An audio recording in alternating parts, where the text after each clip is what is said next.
Bharatiya Janata party को 36 तोपों की सलामी। क्या पार्टी है यार ये।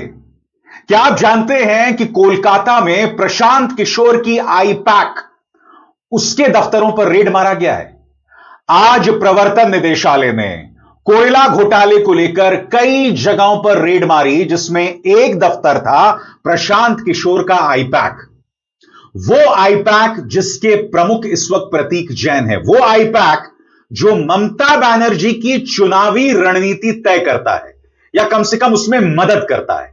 वो आईपैक जिसके पास इस वक्त ममता बनर्जी की तृणमूल कांग्रेस की चुनावी रणनीति से जुड़ी जानकारी है, वहां पर रेड मारी गई। अब तक क्या हो रहा था दोस्तों, चुनावों से ठीक पहले विपक्ष के नेताओं पर रेड मारा जाता था, उन्हें जेल में डाल दिया जाता था। अरविंद केजरीवाल, मनीष सिसोदिया, हेमंत सोरेन, इन तमाम लोगों को जेल में डाला गया। उसके साथ साथ क्या होता था, जो बिजनेस हाउसेस विपक्ष को सपोर्ट कर रहे होते थे, उन पर भी रेड मारा जाता था। अब क्या कर रहे हैं ये लोग, जो संस्थाएं विपक्ष की पार्टियों की चुनावी रणनीति तय कर रही हैं या उसमें मदद कर रही हैं, उस पर रेड मारी जा रही है। मैं आपको बतलाना चाहता हूं दोस्तों, Indian political action committee IUPAC, इसकी शुरुआत की थी प्रशांत किशोर ने।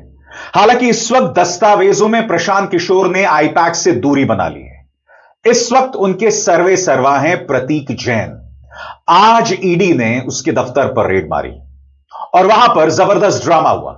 ममता बनर्जी घुसती हैं और वहां से कुछ दस्तावेज ले आती हैं और फिर वो पत्रकारों से कहती हैं, इस देश का गृह मंत्री एक नौटी गृह मंत्री है, शैतान गृह मंत्री है, नाकारा गृह मंत्री है। उन्होंने यह तक कहा, अगर यही काम मैं भाजपा के दफ्तर के साथ करूंगी तो उन्हें कैसा लगेगा। वाकई दोस्तों, तमाम हदें पार हो गई हैं। अब आप उन संस्थाओं पर भी रेड मार रहे हैं जो विपक्ष के नेताओं की रणनीति बनाते हैं। ममता बनर्जी जाहिर सी बात है नाराज हैं। भारतीय जनता पार्टी कह रही है कि उन्होंने अदालत की अवमानना की है, जहां रेड पड़ रही थी वहां घुसकर और वहां से फाइल बाहर लाकर। ईडी ने भी इस पर सख्त रवैया अपनाया है। मगर सबसे पहले दोस्तों, अपने चिर परिचित अंदाज में ममता बनर्जी बाहर आती हैं और कहती हैं कि अमित शाह, आप देश को सुरक्षित नहीं रख पा रहे हो और अब आप आईपैक के दफ्तर में आके रेड मार रहे हो, जहां मेरी पॉलिटिकल पार्टी से जुड़ी अहम जानकारियां हैं। आपको शर्म नहीं आती? देखिए ममता बनर्जी अपने चिर परिचित अंदाज में किस तरह से सीधा प्रहार कर रही हैं अमित शाह पर। Is it the duty of the ED and Amit Shah, the nasty home minister, the naughty home minister, who cannot protect the country, and is taking away all my party documents? If I raid the BJP party office, what will be? What will be the result? They didn't have any guards. One side the SIR case, they're deleting all the names of the Bengal people.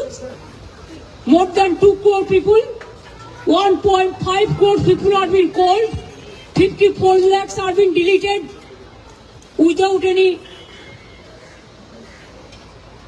asking their details. They are using WhatsApp only. And because of election, they are collecting all my information of my party. देखो मैंने सब लेके आया. Because I rang up Pratik, because he is the in charge of my party. So my hard disk, see, phone, hard disk, all they are collecting, and they have already attacked my IT office also. In fact, Sector 5, I am going there also.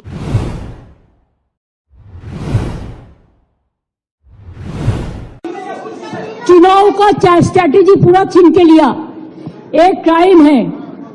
अगर आप हमारे साथ लड़ने नहीं सकते हैं तो अब क्यों हम बंगाल में आते हैं?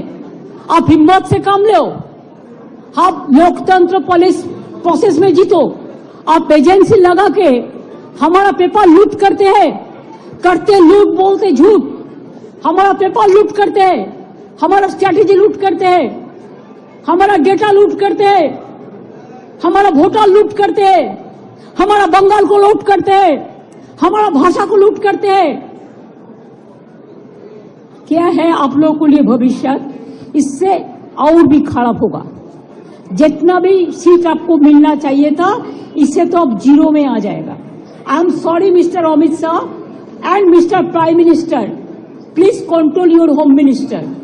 जाहिर सी बात है दोस्तों, पार्टी नाराज है। पार्टी की सांसद महुआ मोइत्रा ने सीधा प्रहार किया है अमित शाह पर और कहा है बाज आओ। उनका बयान आपकी स्क्रीन पर। महुआ मोइत्रा कहती हैं, बीजेपी's ऑफिशियल डराओ धमकाओ arm, the ED raiding consultants to illegally gain access to Trinamool Congress strategy documents, candidates list, etc. in last-ditch effort for 2026 Bengal. We will fight you and win, Amit Shah. You will regret this. सरल शब्दों में यहां महुआ मोइत्रा कह रही हैं कि अमित शाह, जो आप ये हरकतें कर रहे हैं, आपको पछताना पड़ेगा। सीधी सी बात है दोस्तों, कौन रेड मारता है उन फर्म्स पर जो किसी पॉलिटिकल पार्टी की चुनावी रणनीति तय कर रहे हैं। बहरहाल प्रवर्तन निदेशालय भी बहुत नाराज है। उन्होंने लंबा चौड़ा बयान दिया है। यह उनका बयान है जो उन्होंने ट्विटर पर या सोशल मीडिया हैंडल एक्स पर जारी किया है। प्रवर्तन निदेशालय क्या कह रहा है, इस पर भी गौर फरमाया जाए आपके स्क्रीन पर। पश्चिम बंगाल की मुख्यमंत्री ममता बनर्जी द्वारा कोलकाता में आईपैक दफ्तर पर हुई ईडी की छापेमारी को लेकर दिए गए बयान पर ईडी ने कहा कि यह कार्रवाई सबूतों के आधार पर की जा रही है और इसका मकसद किसी भी राजनीतिक दल या व्यवस्था को निशाना बनाना नहीं है। ईडी के मुताबिक फिलहाल 10 जगहों पर तलाशी जारी है, जिसमें 6 पश्चिम बंगाल में, 4 दिल्ली में। यह मामला अवैध कोयला तस्करी से जुड़ा हुआ है। तलाशी उन ठिकानों पर ली जा रही है जो इस मामले में नकद पैसों की उगाही, हवाला ट्रांसफर जैसी गतिविधियों से जुड़े बताए जा रहे हैं।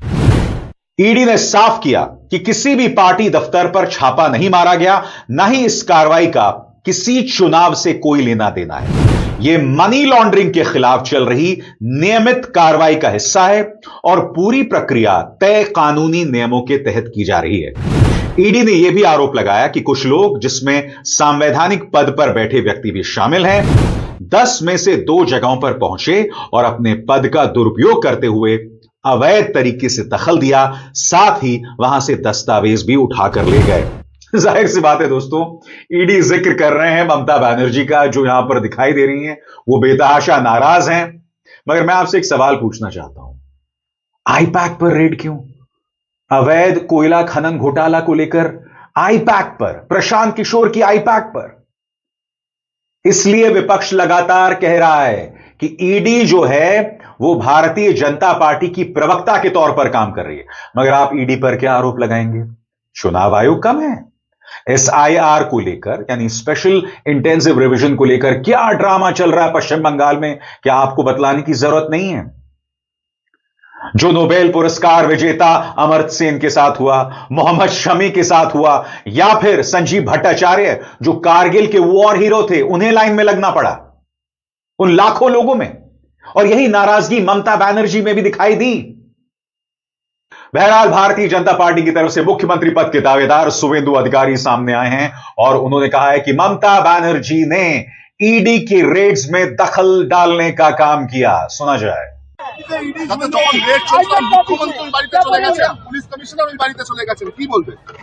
প্রথমত রেড নিয়ে কোনো মন্তব্য করব না, ওটা ইডি বলতে পারবে কেন রেড করেছে, আমি আই এম নট অ্যাওয়ার। কিন্তু মুখ্যমন্ত্রী কেন্দ্রীয় সংস্থা, সাংবিধানিক সংস্থার কাজে এর আগেও হস্তক্ষেপ করেছেন। 2021 সালে তিনি নিজাম প্যালেসে ধর্ণা দিয়েছিলেন সিবিআই অফিসে। ফিরহাদ হাকিম, শোভন চট্টোপাধ্যায়, মদন মিত্র, সুব্রত মুখার্জিদের গ্রেপ্তারের বিরুদ্ধে।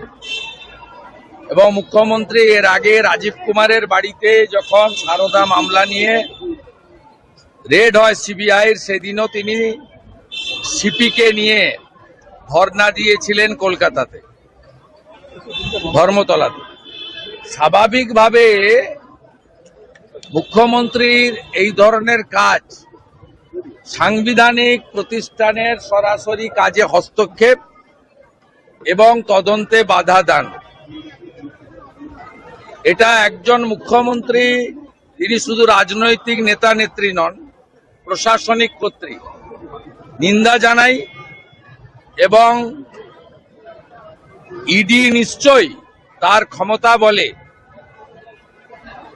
তাদের মুখ্যমন্ত্রীর বিরুদ্ধেও ব্যবস্থা নেওয়া উচিত বলে আমার মনে হয়েছে। সেই ব্যবস্থা তারা আইনের মধ্যে থেকে নেবেন। और बात वहां नहीं रुकती। भारतीय जनता पार्टी यह भी कह रही है कि ये अदालत की अवमानना है और इसको लेकर ममता पर कार्रवाई होनी चाहिए। पार्टी के नेता राहुल सिन्हा क्या कह रहे हैं, सुनिए।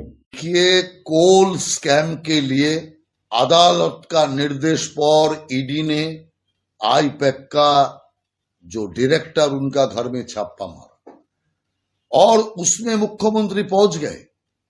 इतना सारे मंत्री लीडर का घर पे एजेंसी ने छापा मारा, उनको गिरफ्तार किया, मुख्यमंत्री नहीं पहुंचे कारण उनको मालूम है उसमें वो फंसेगा, उसका जेल होगा। इसमें पहुंच गया, इसीलिए इसमें कलीघाट भी फंस जाएगा। और उसी जगह में घुस के कोई फाइल चोरी करके ले जाना, पार्टी का नाम करके कोई फाइल को लेके जाना, ये अपराध है। मुख्यमंत्री अपना पद का दुरुपयोग करके जो फाइल लेके चला गया उसमें सारे तथ्य है। इसीलिए मुख्यमंत्री ऐसा करके अदालत का अवमानना किया, जो तदंत चल रहा है उसमें बाधा डाला और जो फाइल चोरी किया वो चोरी किया। इस सारे जुर्म में मुख्यमंत्री ममता बनर्जी को गिरफ्तार करना चाहिए। हम मांग कर रहे हैं ममता बनर्जी को तुरंत गिरफ्तार करके हिरासत में लेना चाहिए और उस फाइल को उद्धार करना चाहिए।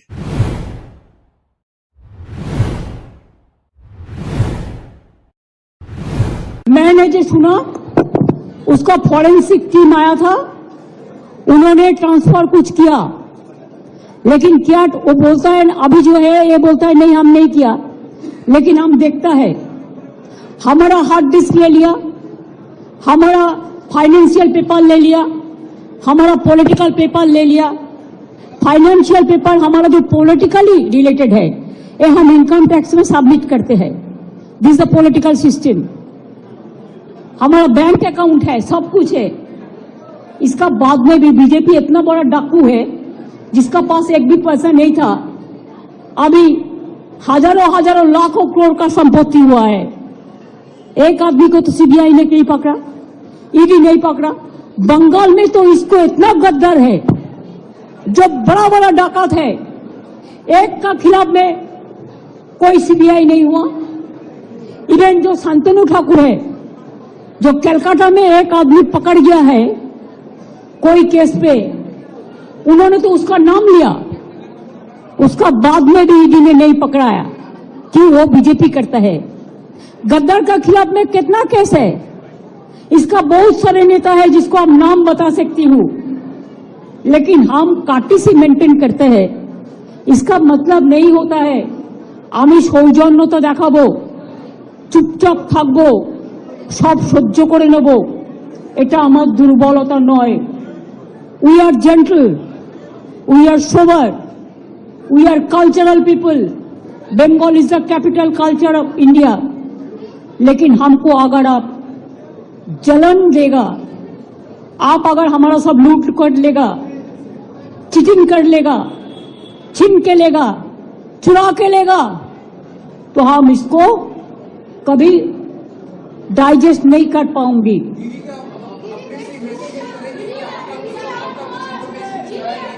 पूरा इंफॉर्मेशन चुरा गया।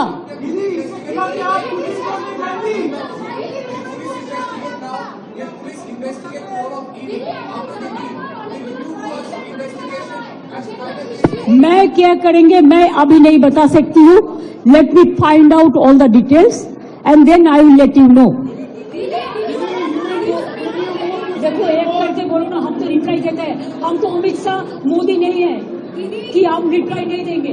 आपको रिप्लाई हम देंगे, लेकिन आप एक एक करके पूछो। मैं आपसे पूछना चाहता हूं, क्या इस तरह से भारतीय जनता पार्टी 2/3 बहुमत हासिल करना चाहती, जिसका जिक्र अमित शाह कुछ दिनों पहले कर रहे थे? बताइए। मुझे पूरा भरोसा है कि 2026 में बंगाल में 2/3 बहुमत के साथ भारतीय जनता पार्टी की सरकार बनेगी। ये बंगाल की जनता तय कर बैठी है। कांग्रेस की प्रतिक्रिया भी आई। अधीर रंजन चौधरी कह रहे हैं कि जब कांग्रेस पर रेड पड़ती है तब ममता चुप रहती हैं। अब ऐसा लग रहा है कि अधीर रंजन चौधरी कहीं ना कहीं इन रेड्स का समर्थन कर रहे हैं। और आप जानते हैं दिक्कत क्या है, जब तक विपक्ष में एका नहीं होगा ना, कुछ नहीं होने वाला है। हालांकि भारतीय जनता पार्टी इतनी ढीठ है, उस पर कोई फर्क नहीं पड़ने वाला है। मगर आपने देखा होगा, जब आम आदमी पार्टी पर रेड पड़ती है तो कांग्रेस कुछ नहीं कहती, कांग्रेस पर रेड पड़ती है तो आम आदमी पार्टी कुछ नहीं कहती। अब यही पश्चिम बंगाल में हो रहा है। कांग्रेस जश्न मनाती है जब ममता बनर्जी मुश्किल में होती हैं, और टीएमसी जश्न मनाती है जब कांग्रेस की हालत पतली होती है। सुनिए क्या कह रहे हैं अधीर रंजन चौधरी। तो ममता बनर्जी चुने हुए लोगों के लिए दौड़ते हैं। ये ईडी सीबीआई इनके खिलाफ सबसे ज्यादा शिकायत हम लोग लगाते हैं। जब कांग्रेस पार्टी के खिलाफ और दूसरी जगह जब ईडी सीबीआई की बेजा इस्तेमाल हो रही है तो ममता बनर्जी चुप्पी साधी रहते। अब ध्यान से जरा देख लियो, चुप्पी साधी रहते। जब उनकी घर में एक उनकी लगे कि इसके ऊपर हमला होते हुए मुझे कोई हानि पहुंचाएगी, तब वो दौड़ के निकाले आए। तो मुझे कहने का मतलब यह है कि एक मुख्यमंत्री को यह शोभा नहीं देते, चाहे किसी के उनके जितने करीबी हो। अगर ईडी सीबीआई कुछ करते हैं तो कानूनी लड़ाई, कानूनी जंग छेड़िए। आप तो खुद एसआईआर के चलते सुप्रीम कोर्ट आ रहे हैं, तो ये ईडी सीबीआई और आईपैक के ऊपर जो हमला हुई उसके लिए भी हाई कोर्ट सुप्रीम कोर्ट पहुंच जाइए। एक साथ दोनों केस ले लीजिए। आपकी तिलस्मी बखूबी मालूम है, तिलस्मी दिखा के सबसे बचा लो खुद को और सारे आईपैक को बचा लो। मैं फिर आपसे पूछना चाहता हूं, और यह सवाल अमित शाह से है। देश की जनता देख रही है कि किस तरह से जांच एजेंसियों का दुरुपयोग हो रहा है, बार बार हो रहा है, पैसे की अथाह बर्बादी। और मैं ये तमाम बातें दावे के साथ इसलिए कह रहा हूं क्योंकि मैं खुद भुक्तभोगी हूं। मैंने इनकम टैक्स का सामना किया है, दिल्ली पुलिस का सामना किया है और ईडी का सामना किया है। ईडी ने उस केस में मुझसे पूछताछ की है जिस पर पहले वो पूछताछ कर चुके थे, 4 साल बाद फिर से। क्यों? क्योंकि आपको उन लोगों पर निशाना साधना है जो आपसे कठिन सवाल करते हैं, जो आपको असहज करते हैं। क्योंकि सवालों का सामना करने की आदत तो रही नहीं, वो आपके नेताओं में दिखाई देती है। अमित शाह से कभी कोई सवाल कर ले तो किस कदर बौखलाते हैं सब जानते हैं। पश्चिम बंगाल में हमने देखा था, सवाल पूछा गया था घुसपैठियों पर, जवाब वो दे रहे थे भाभी जी पर। सुनिए जो सवाल आपने किया है उस पे प्रतिक्रिया ये मिलती है कि बीएसएफ तो केंद्र के अधीन है। आखिर ये विरोधाभास तुम कहां भाभी जी को याद करते थे? तुम कहां भाभी जी को याद करते थे? तुम कहां भाभी जी को याद करते थे? मैंने पहले ही जवाब दे दिया। सवाल पूछा गया था 75 साल और मार्गदर्शक मंडल पर, और जवाब किस तरह से दिया खुद सुनिए। 2014 के बाद आप जब पार्टी और एडमिनिस्ट्रेशन में बहुत सारे संस्कार लाए, 75 साल के बाद कोई भी लीडर या फिर मंत्री हो उसको मार्गदर्शक के भूमिका में जाना पड़ता है। तो आपको क्या लगता है अभी हाईएस्ट लेवल पे जो भी है पार्टी या फिर एडमिनिस्ट्रेशन में, वो 75 साल हो गया, उसको अपने आप वानप्रस्थ में जाना चाहिए? चलिए मैं बुलाकर आपको बताऊंगा। तुम बंगाल की चिंता करो भैया, मेरी पार्टी की क्यों चिंता कर रहे हो? और फिर अमित शाह क्या कहते हैं, हम 2/3 बहुमत हासिल करेंगे। आईपैक के दफ्तर पर रेड मार के 2/3 बहुमत हासिल किया जाएगा? यह सवाल बहुत वाजिब है। हकीकत यह है दोस्तों, आजाद भारत के इतिहास में ऐसा नहीं है कि 11 साल पहले जांच एजेंसीज का इस्तेमाल विपक्ष के खिलाफ नहीं होता था, मगर जिस तरह से इनकम टैक्स प्रवर्तन निदेशालय को भाजपा सरकार ने क्रिमिनलाइज किया है, उसका अपराधीकरण किया है विपक्ष के खिलाफ, वो अप्रत्याशित है, अप्रत्याशित है। तमाम हदों को पार किया जा रहा है, which is undoubtedly shameful. Abhisar Sharma को दीजिए इजाजत। नमस्कार।